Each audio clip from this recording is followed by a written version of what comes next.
ఇది ఆహారాన్ని తేమగా చేసి అంటే లాలాజల గ్రంథులుంటాయి గదా! లాలాజలాన్ని స్రవిస్తాయన్నమాట. ఇది ఆహారాన్ని తేమగా చేసి నమిలి మింగడానికి అనుకూలంగా తయారు చేస్తుంది. అప్పుడు ఆహారం జిగురు ముద్దగా మారుతుంది. ఇలా జిగురు ముద్దగా మారిన దానిని ఏమంటారంటే బోలస్ అంటారనమాట. మనం ఆహారాన్ని నెమ్మదిగా నములుతాం గదా! అది లాలాజల గ్రంథిలో లాలాజలంతో కలిసి ద్రవ రూపంలోకి మారుతుందనమాట. జిగురు ముద్దలాగా మారి మనం మింగడానికి వీలుగా సులభంగా అవుతుంది. దానిని ఏమంటారంటే బోలస్ అంటారు. నెక్స్టొచ్చేసి లాలాజలంలో ఉండే ఎంజైమ్ ఏదంటే లాలాజల్ ఎమైలేజ్.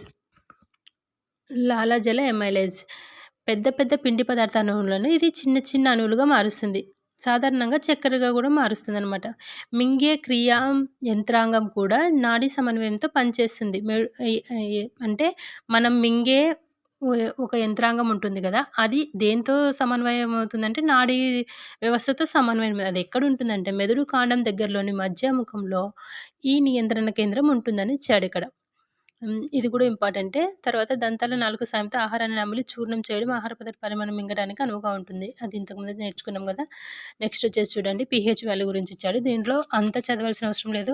మీకు రివిజన్‌కి యూజ్ అయ్యేలాగా చెప్తున్నాను. పీహెచ్ విలువ 7 కంటే ఎక్కువైతే క్షారమని, పీహెచ్ విలువ 7 కన్నా తక్కువైతే ఆమ్లమని, పీహెచ్ విలువ 7 ఉంటే తటస్థంగా ఉంటుంది. ఇది ఈ 10థ్ క్లాస్‌లో ఓన్లీ మాత్రం ఇది ఇంతనే ఇచ్చాడు. ఇంకైతే ఇంక పీహెచ్ వాల్యూ అనేటివి స్కేల్ రూపంలో ఇక్కడ తెలియపరిచాడు. నెక్స్ట్ వచ్చేసి మనకి ఇక్కడ లాలాజలం గురించి ఇచ్చాడు చూడండి.